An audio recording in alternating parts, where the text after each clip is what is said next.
Em endividamento, descontos revelam explosão de empréstimos consignados feitos em nome de 763 mil crianças. Ao todo, empréstimos movimentam 12 bilhões de reais. Mais detalhes com o repórter Isaac Rancini. O uso do CPF de menores beneficiários da Previdência Social para empréstimos consignados chama a atenção em todo o Brasil. E mostra que muitas vezes o dinheiro fica longe de quem mais precisa. Segundo o presidente do INSS, Gilberto Valer Júnior, são pelo menos 763 mil empréstimos consignados ativos vinculados a menores, com valor médio de R$16 mil, movimentando em todo o Brasil 12 bilhões de reais. Ainda segundo o presidente do INSS, os acordos com instituições financeiras estão sendo revistos e esse tipo de parceria envolve atualmente 59 bancos. Desde maio, o INSS proibiu consignações sem a biometria do próprio beneficiário e intensificou o pente fino sobre descontos irregulares em folha. A brecha legal que permitiu esse cenário surgiu com a Instrução Normativa número 136 de agosto de 2022, a qual autorizou a contratação de empréstimos consignados em nome de menores sem autorização judicial, algo antes obrigatório. Entre 2021 e 2024, o número de empréstimos consignados ativos em nome de crianças aumentou mais de 30 vezes. Ao abrir a porteira para os empréstimos consignados para beneficiários do BPC Loas, o governo deixou o campo escancarado para as fraudes. Com redação do Ceará Agora, Isaac Rancini. Jornalista Luzinor de Oliveira, antecipamos ontem essa informação que se transforma em drama e muito endividamento para menores de idade que recebem o BPC. Situação que mostra indícios de fraudes e mais um desafio para a CPMI do INSS. Marcos Furlan, não resta dúvida que tem indícios de fraudes na concessão de empréstimos consignados para menores de idade ou em nome de menores de idade. Falamos ontem sobre uma reportagem trazida pelo jornal Folha de São Paulo que mostra, que escancara mais essa face escandalosa que passa pela Previdência Social.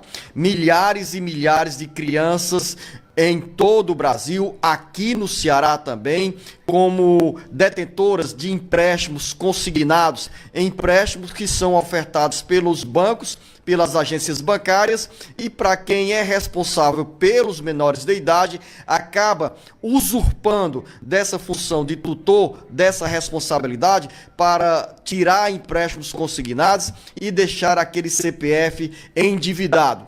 Qual o significado dessa história toda e dessa ação que é questionada do ponto de vista da honestidade? Da legalidade não, porque os empréstimos são concedidos com base nas procurações ou no documento que a própria Justiça concedeu para aqueles familiares serem responsáveis pelos menores de idade que recebem principalmente o BPC, benefício de prestação continuada. É uma situação escandalosa que precisa sim ser investigada pela Comissão Parlamentar Mista de Inquérito CPMI do INSS. Aqui mesmo no Ceará, repito, são centenas e centenas de menores de idade beneficiários do BPC, benefício da prestação continuada, auxílio no valor de um salário mínimo pago a quem tem deficiências para a própria manutenção, dinheiro que deve ser utilizado no dia a dia para a saúde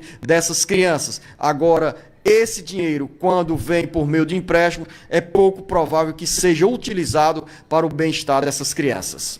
São 7h38 e o Instituto Nacional do Seguro Social, INSS, publicou uma norma que permite a devolução de descontos indevidos feitos em benefícios de aposentados e pensionistas que já faleceram. A medida atende casos ligados à fraude revelada pela Operação Sem Desconto, deflagrada em abril deste ano, que identificou cobranças irregulares feitas por entidades e associações por meio de filiações falsas. Segundo o INSS, cerca de 800 mil pessoas em média, 700 milhões de reais que foram desviados, e essas pessoas foram vítimas dessas cobranças que já haviam falecido já quando o esquema veio à tona. Jornalista Luzenor de Oliveira, o caminho mais burocrático para os herdeiros receberem também o dinheiro desviado dos benefícios dos titulares de aposentadorias e pensões do INSS, Luzenor? Os caminhos são bem parecidos com os canais utilizados pelos titulares de benefícios que usaram o aplicativo Meu INSS, foram à agência dos Correios para dizer que não tinham autorizado o desconto para aquelas entidades que literalmente roubaram dinheiro dos aposentados e pensionistas. Foram mais de 6 bilhões e 300 milhões de reais.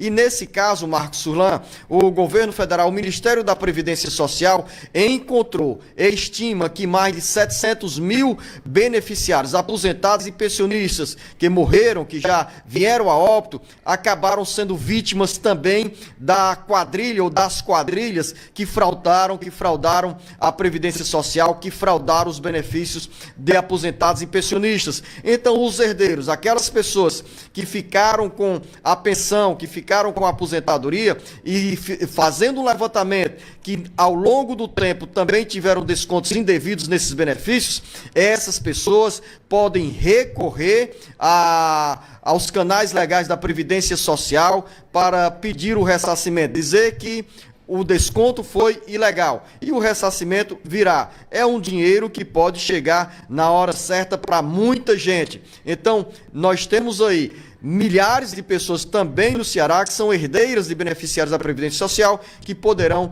pedir essa grana de volta.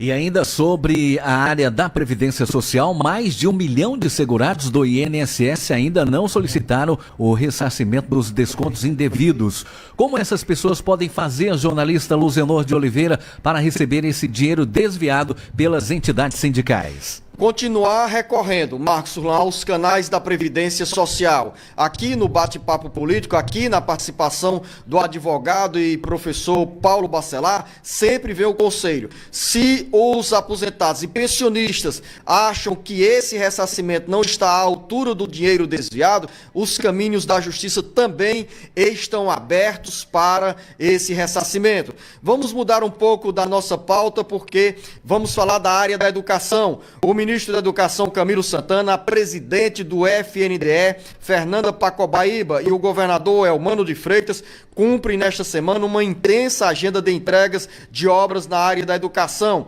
A agenda começa na Serra da Ibiapaba e se estenderá também aos municípios de Abaiara e Jardim, na região do Cariri. Aqui na região, a primeira visita é no município de Tianguá. Hoje pela manhã, o Fundo Nacional de Desenvolvimento da Educação, autarquia vinculada ao MEC, entrega duas importantes obras nesta semana, no valor de 5 milhões e 300 mil reais nos municípios de Jardim e também no município de Abaiara.